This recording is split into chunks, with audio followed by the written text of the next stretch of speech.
Hey everyone, this is the Heroes Podcast. I'm very excited to be back here.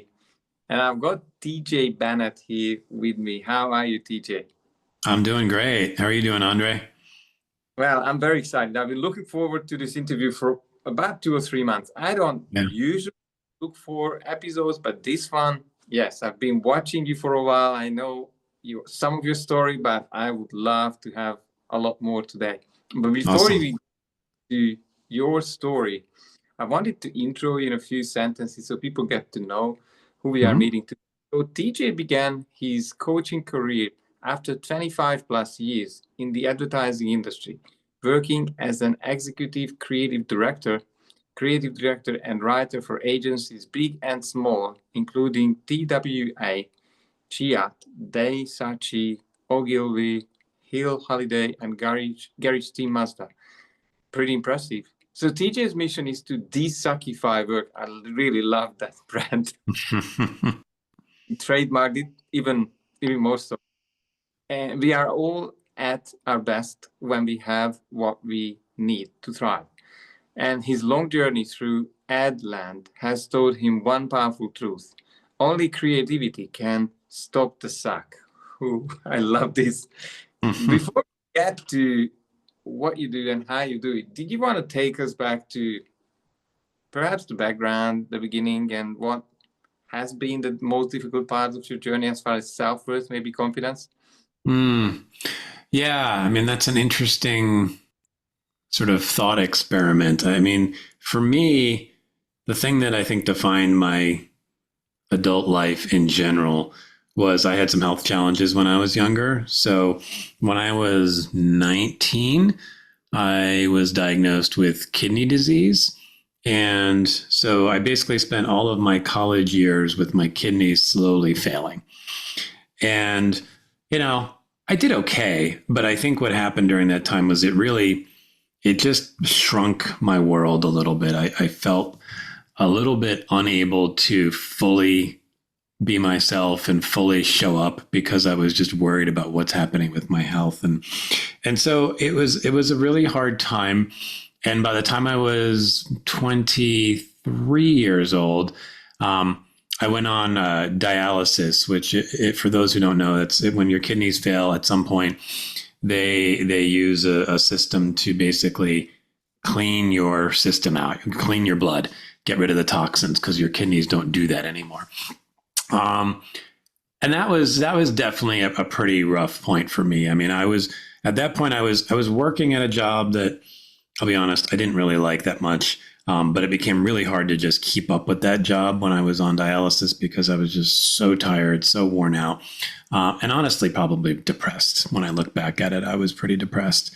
And it was also the time of your life when you're supposed to be, having fun with your friends and kind of coming of age and all that stuff. And I did my best to do some of that, but it was also somewhat shut down because of all this. And so, I think when you talk about something like self-worth, I would say at that point in my life, I was pretty lost. I was pretty confused. I was pretty like wondering like what in the, who am I? And more importantly, like, am I even going to be around very long? Right. Like I just didn't know. And it made it hard to think about, you know, things like what matters to me and all that kind of stuff because I was just so focused on sticking around and staying somewhat healthy.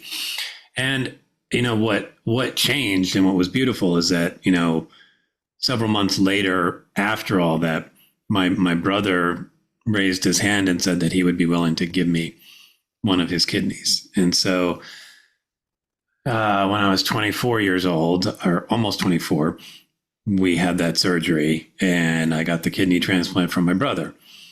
Yeah.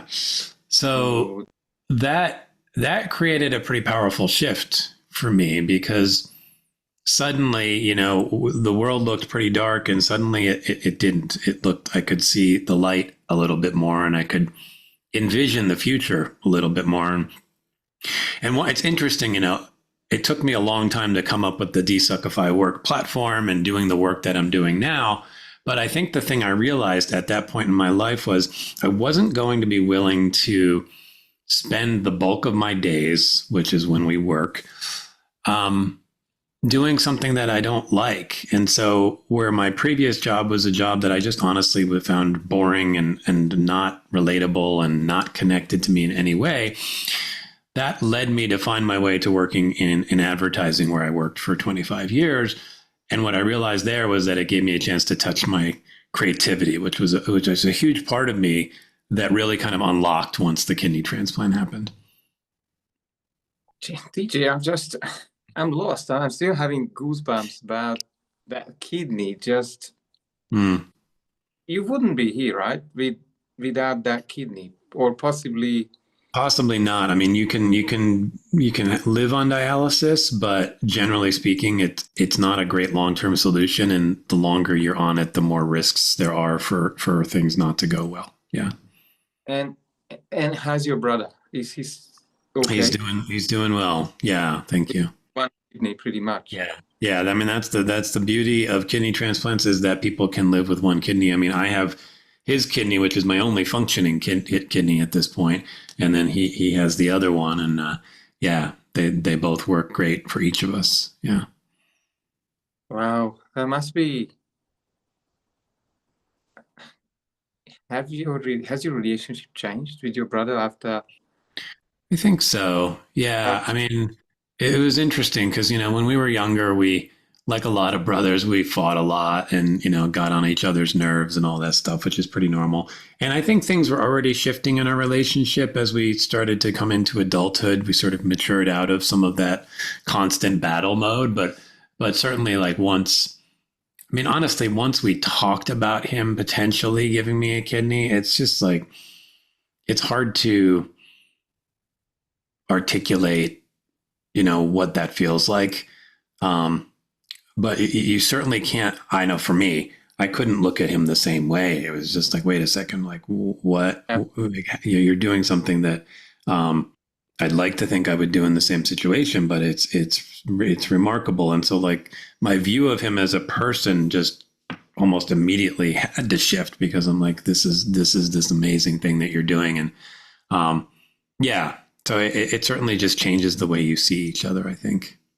Does he live nearby? Is he available for an interview? I mean, I would love to have him on the Heroes podcast if he's open. But do you get to see him a lot, or? A decent amount, actually. It's funny. So he lives in California and I live in Arizona. So we're about a 6-hour drive away from each other, but he's actually flying in today when we're recording. He's flying in today because it's our parents' 60th wedding anniversary. So we're celebrating that this weekend. So I'm actually going to see him this weekend. Yeah.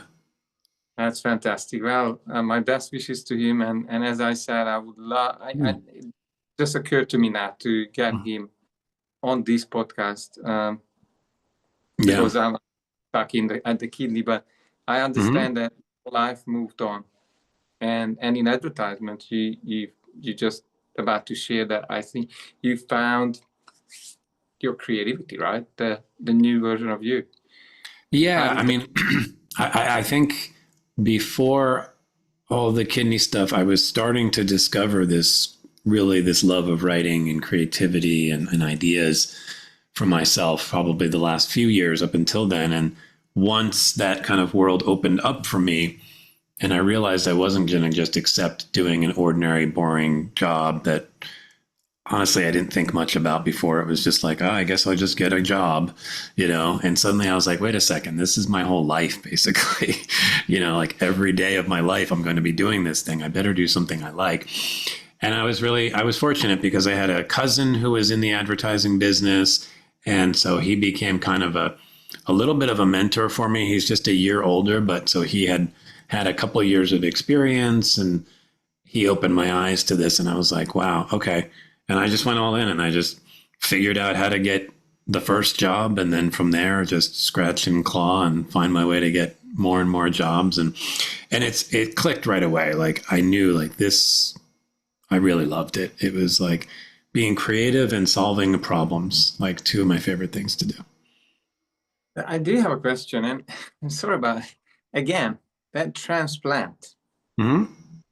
Has that changed how you started to play your life? That has there been a shift in consciousness when, well, basically you get a second chance, right? Yeah. I mean, it's interesting. I think there's been different stages because I think at first it definitely opened my eyes and it created an optimism that had started to fade in me because I was able to see life as possible and not sort of dimmed. I think it took a little bit for me to really believe it. So I think initially I was only like looking ahead a few years, like, oh, the next 5, 10 years of my life are going to be great. And honestly, with kidney transplants, you never know how long they're going to last. So that's part of the challenge. And at the time of my transplant, they had said, 10 years is a pretty good run for a kidney transplant. It's 31 years later now, and it still works. So I've been really blessed in that regard. But it at first, I was kind of looking at those 10 years and going, I'm going to make these 10 years awesome. I'm going to live my life, have fun, connect with friends, really enjoy my work and do all that. And then I think it's like when I started getting close to the 10-year point, like it shifted again. And I'm like, well, maybe this will keep going. You know what I mean? Like maybe it will keep working. And I started hearing about people whose kidneys were lasting 20 and 30 years. And I was like, let me open my eyes even a little more. And that's around the time I met my now wife. And I think I kind of put myself into another gear in terms of my career. And I started thinking bigger about what else I could do in terms of growing myself and learning more and taking on more responsibility. And so, and even with my friends, I sort of doubled down on connecting with friends and making new friends and all that. So my life, this was kind of in my early 30s, really kind of opened up again. And I think that really set the tone for between then and now, where I started to realize that it's wide open and I can imagine whatever I want to imagine and I can do whatever I feel like I want to do. And so, yeah, it's been a bit of an unfolding, I think might be the best way to do it. But now it's like, I think now I appreciate more like every day. I kind of, it almost comes back and it feels almost smaller in a way, but in a really cool way where it's like every day you get to wake up and just be grateful that you get to do something that you like to do and enjoy life and be with the person you love and all that good stuff. That is so profound. I was wondering, you said my guess is that when you started to use creativity, then perhaps depression started to go away, or That's interesting. How has that happened? You just started to play. I love the idea of play and living in the moment. How did that happen? Did you need help? Did you need psychologist or mentor or?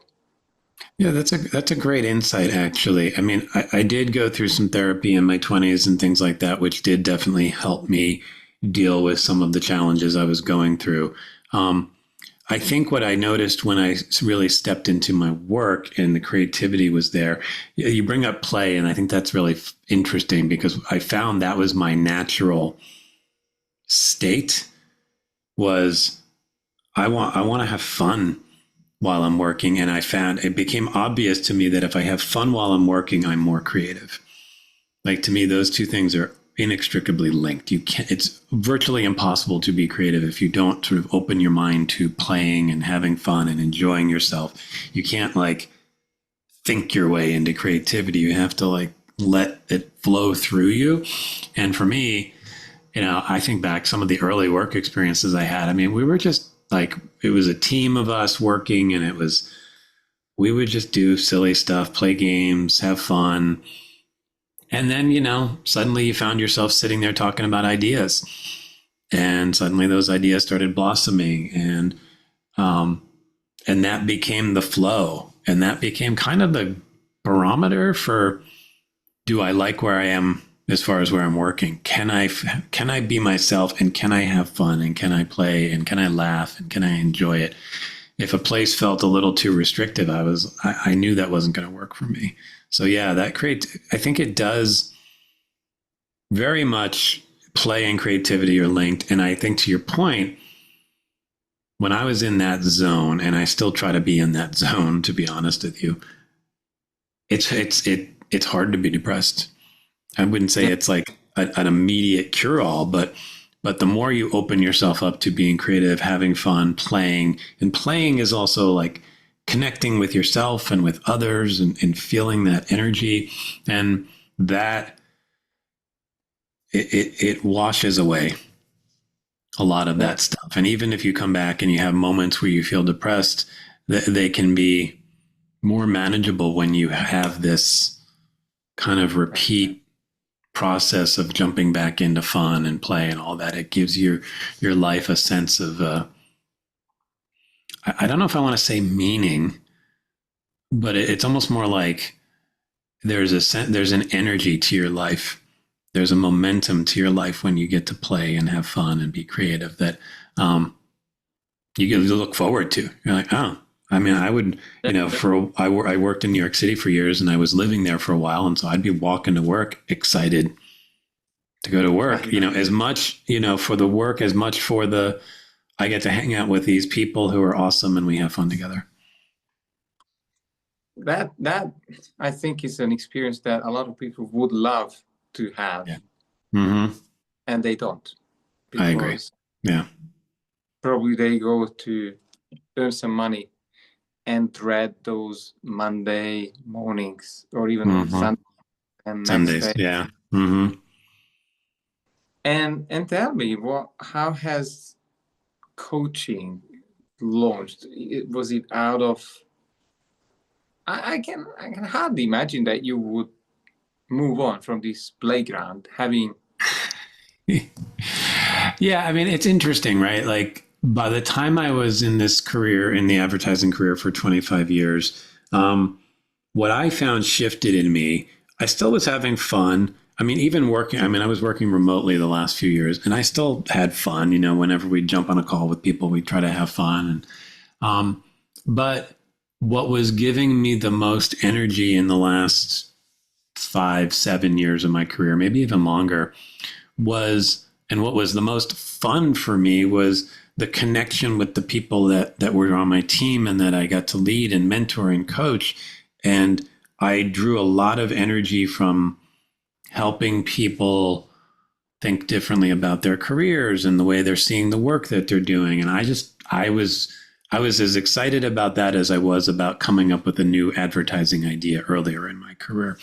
And so yeah, I could have kept doing that in that space, but coaching was this interesting thing because my dad was an executive coach for years.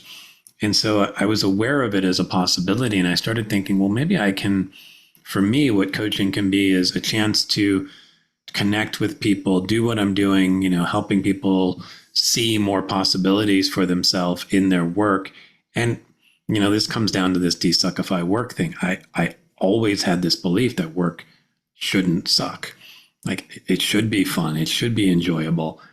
And maybe I could help people see that through coaching and have that be more of my focus. So I made that decision a little over 3 years ago to leave the advertising world and kind of dive headfirst into coaching. And that's been my focus since is, whether you're the CEO of a company or somebody kind of rising up through the ranks, you will be so much happier. But if you want to talk business, you'll be more productive. You'll do better work if you're enjoying it, if you're able to have fun, if you're able to embrace that state of flow and play and creativity. So that's been really fun and interesting for me to try to help people connect to that. So yeah, it's kind of a different twist on how I connect to the world of fun and play. It's now trying to share that with people, I guess, is the way I would look at it.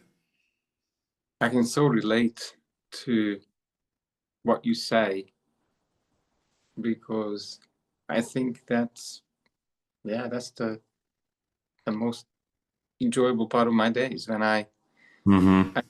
shift in people's glowing eyes. And And I know then they will make new decisions. They will show up differently. And that will Mm-hmm. be impossible not to have those new results coming in. Yeah. And yeah, that makes my life tick. That's Mm-hmm. yeah, that's what I'm looking forward to have those little or big moments of breakthroughs and new consciousness where it spreads around. It's never just about one person. How did Mm-hmm. you how did you make this shift? I'm really keen to learn. Did you sort of stayed with advertisements and started this off as, I don't know, a side hustle, or Yeah, you I did. got I mean, I found myself, I would say in the last probably about 4 years of my advertising career, I was getting a few people reaching out to me, mostly like people who were a little younger in the advertising business and going, can you coach me? We need help with this, or I'm trying to figure out this, or I'm struggling like on how to be a good leader or whatever. And I was like, okay, this is kind of fun, and I'll try this. And after a little while of doing that, it gave me the confidence to say, I think I could do this full time.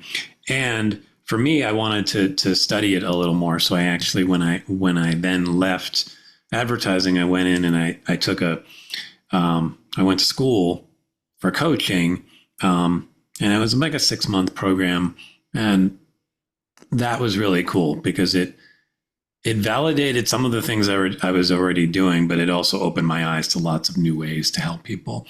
And so then, that kind of launched me to figure out how I can expand my coaching practice and help more people. Yeah. I was just talking to someone, an aspiring coach, last Hmm. night Okay.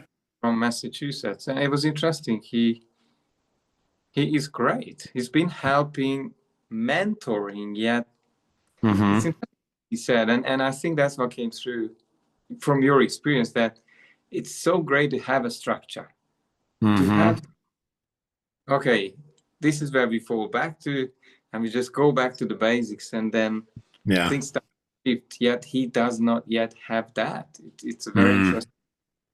He's very curious. He's Yeah. helping businesses to spot where things are not working yet. Yeah, he realized he just needs to be more certain and Mm. maybe confident about what he's doing, and maybe not flying blind where Yeah. It can feel that way a little bit when you're starting. You're sort of relying on your gut and your intuition, which are both great, by the way. I think your gut and your intuition help you. I think when you get a little bit more structure and a little more understanding of some of the tools you can use and some of the ways you can um, listen better, ask better questions, probe, recognize when something warrants probing and going a little deeper, recognizing patterns, picking up on that kind of stuff. Like that's what a lot of my schooling helped me with, is just sort of developing some of those habits in terms of how I show up as a coach so that I can notice better, ask better questions, point out little bits that I'm like, what do you think of that? Um, and how people get beyond the sort of surface level stuff, because a lot of people show up to you with sort of surface level, like time management. I don't know how to manage my time well and all that. And that's like, those are real problems, right? But usually underneath that, there's something more. There's your own doubts about, what you should be doing. And then you're spreading yourself so thin because you don't believe that you're, good enough in any one area. And so you're just trying everything or whatever. So, the best part of coaching is usually when you can get past the initial ask yeah, and then start to explore what's underneath it. Yeah. yeah, get to the root. Yeah, absolutely. And who is your typical, if client, if they are Hmm. to us? Are they coming from the advertisement industry, or Yeah. how would they know if they need to? Yeah, I would say a lot of them have come from that space, and I would say slightly more broadly, I like working with people who work in creative industries. advertising, marketing, public relations, startups, technology, that kind of space, entertainment. And partially because I sort of speak the same language, but also because those are the folks who, if they can recognize that they can use their creativity on themselves to sort of crack the code of who they are and then figure out, where they want to take themselves, the same way they've been doing that for clients or other people in their work, that it really unlocks something. So it's a natural pivot for a lot of folks in that space to think creatively about their career, how they're showing up, who they are as a person, who they are as a leader, whatever. But I've worked with folks in pretty much every industry, but I tend to focus more in the creative space. Yeah. What do you find with, you must have seen a few problems and issues at the root. What do you find are the top three that you keep coming across, and it seems like an epidemic? Well, it's interesting, right? I mean, I think self-doubt on some level is at the root of almost everything. Like, I think almost everybody has some voice, that says they're not good enough, they're not worthy, they're not smart enough, they're not charismatic, whatever the thing is they think they should be and they feel they're not. Which, if you want to get into the psychology of it, that probably comes back to your early childhood experiences, right? Whether that's parents or schooling or whatever, teaches us some of that. I mean, I personally think that the biggest flaw in schooling, at least as it's experienced in America, is it teaches you this idea that failure is bad, right? You get, scolded for a bad grade. You literally get told, "Oh, you failed," and all you get from that is a bad grade.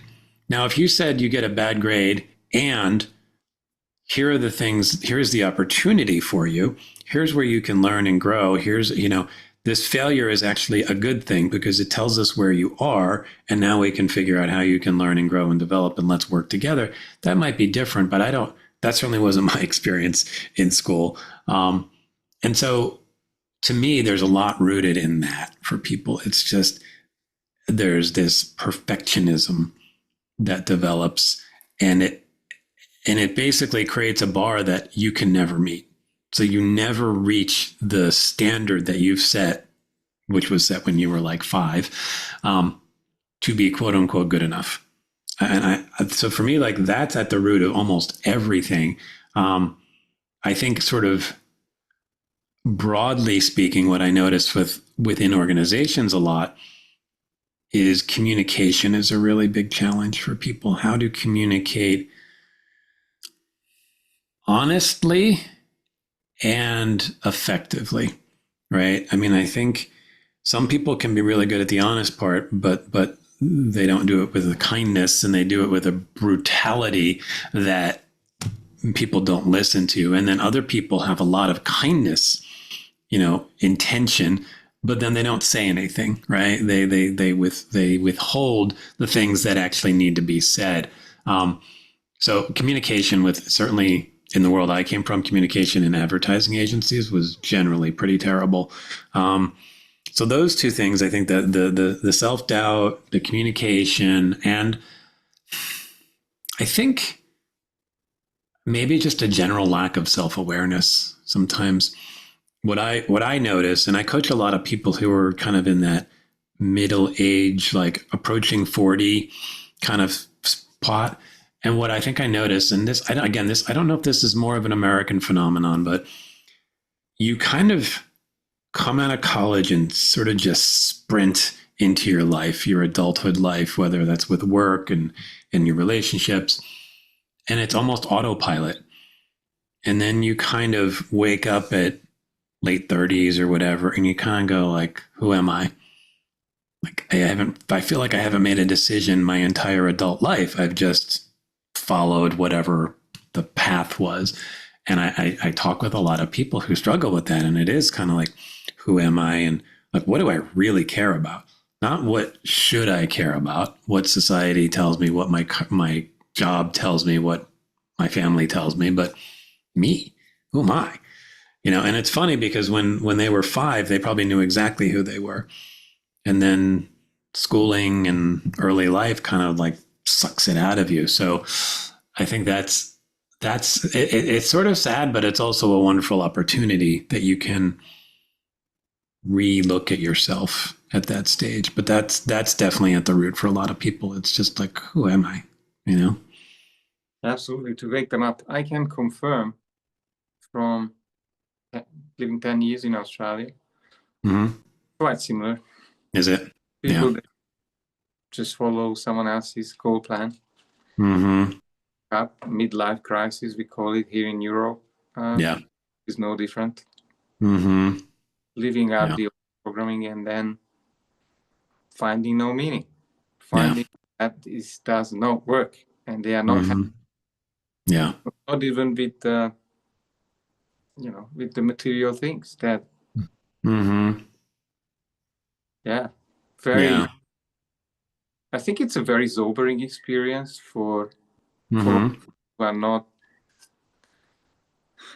It was really interesting. I had a mentor in Australia, and he was hired to go and coach self-empowerment at a it was a corporate. Okay. You know what happened? They did the course. I think people resigned. Yeah. They said to him, please don't come back. I believe it though, but I mean that's that doesn't surprise me at all, actually, right? It's like when people suddenly see themselves and take ownership for who they are and what they want, a lot of times they're not going to want what they have. Yeah. I mean, it's funny, like I look back, talking about the kidney transplant earlier in my life, and I think in some ways there was a blessing in that it kind of gave me a midlife crisis when I was 23, 24 years old, because I was suddenly like forced to look at life in a slightly different way. And so I don't want to pretend like I had it all figured out then, but I had some of those moments of like, who am I? What do I really care about? At an age where a lot of people were just chasing the thing that was in front of them. So I think in many ways that experience, as tough as it was at some points, I look back at it now as a gift, because it did open my eyes in a way that not everybody has the chance to have their eyes opened, I certainly see that in your life. It was a wake-up call. It was asking hard questions and really making sense of the world. And it's a blessing because it must have saved you decades. And you know some of my story. I woke up late 30s. Yeah. With all the investment of time and money. I think I was age 42 by the time I became a new version of me. Yeah. So it took, a large chunk of my life away. Yeah. I think that's very common. Yeah. Yeah, and I think it's the system is rigged. This is my thing, that they don't want people to wake up. They don't want people to think critical. They don't want people to be emotionally free. Yeah. Because then they will not be a brick in the wall. That's no. I mean, it's a great, good reference there too. I think there's some truth to that. I think the system functions well with people sort of sleepwalking through it to a degree. I think we're experiencing a lot of the sort of disrupting things happening in culture. Some of it, I think, is around people waking up or trying to wake up. COVID shook up a lot of people. I think just the way we communicate now, with all the social media, you have access to so many more perspectives and information. I think that wakes some people up too, to be like, I don't know if that traditional path is for me. And there's not necessarily a clear answer for what they could do otherwise. I think a lot of people are struggling with it, but it's certainly disrupting because I think people are questioning. And so I think we're going to be in this for a little bit, this sort of disruption vibe of, what exactly is the new system that's going to emerge? I think you ultimately need some systems in place to help things move. But I think the one that's been in place for years, it's hard to hold it together when people can see more clearly. And I think that's to your point. Yeah. Absolutely. And I'm really enjoying that we are in 2 continents now. So there's a lot of blessing and recording this interview, and I've met more and more people who says, well, I'm not watching normal media. I'm watching or listening to podcasts because they are exactly on target with the topic I'm interested in. So certainly there is more selectivity in people, more awareness about what information feed themselves. Yeah, I agree. And the other point that I wanted to make is how amazing that I can just pretty much pick anyone in the world today who is creating some sort of online material, and I can just follow him. It's amazing. Yeah. I have a chance in the 80s and the 90s coming from a non-English speaking country, like, go to the library and good luck. Yeah. No, somebody online was mentioning that like you can basically have a direct line into the minds of presidents and CEOs and writers and, all these people who were kept behind kind of a wall before by sort of the general media system.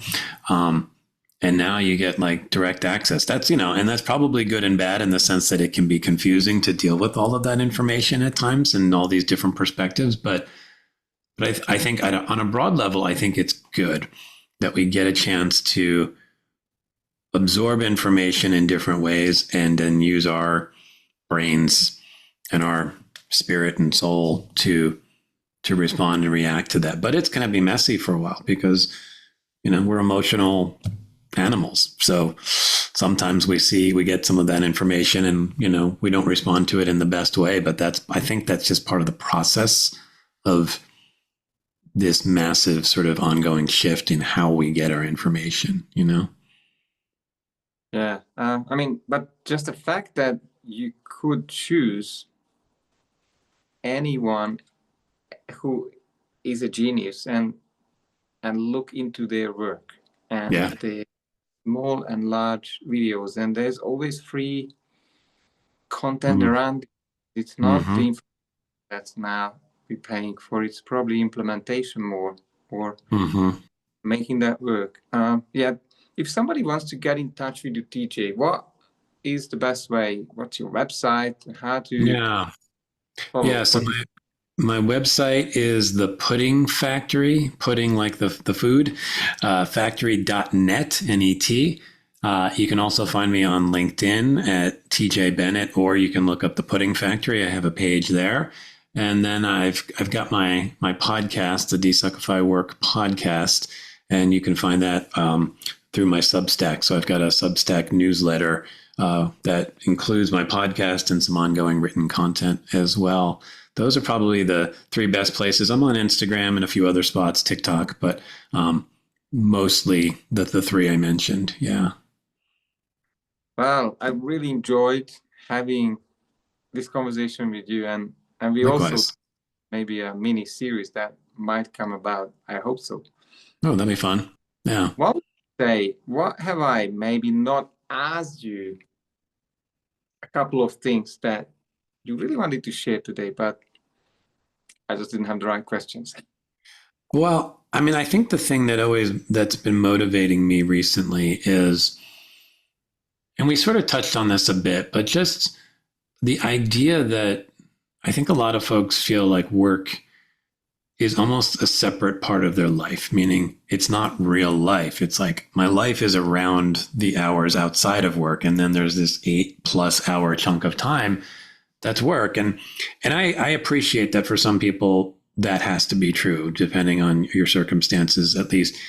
But for a lot of folks, they have the choice to rethink how they're using that time, and to not simply accept that it has to be drudgery, it has to suck, it has to follow some path that you really didn't choose, to come back to that.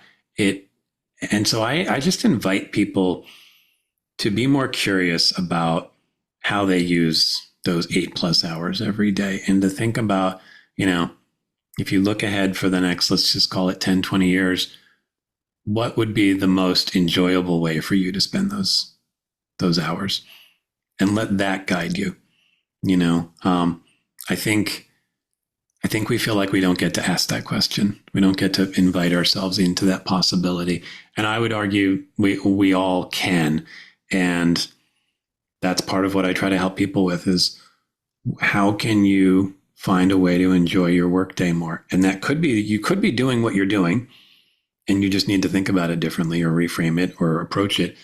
Or to the point of your mentor who went around helping people become more sort of self-aware, it might be, oh, no, this isn't for me. And let me create something new in my life, and let me open my mind to that, and use my creativity and have more fun. Yeah. TJ, thanks very much for, this is gold that you've shared. I think my audience will appreciate it so much. And Awesome.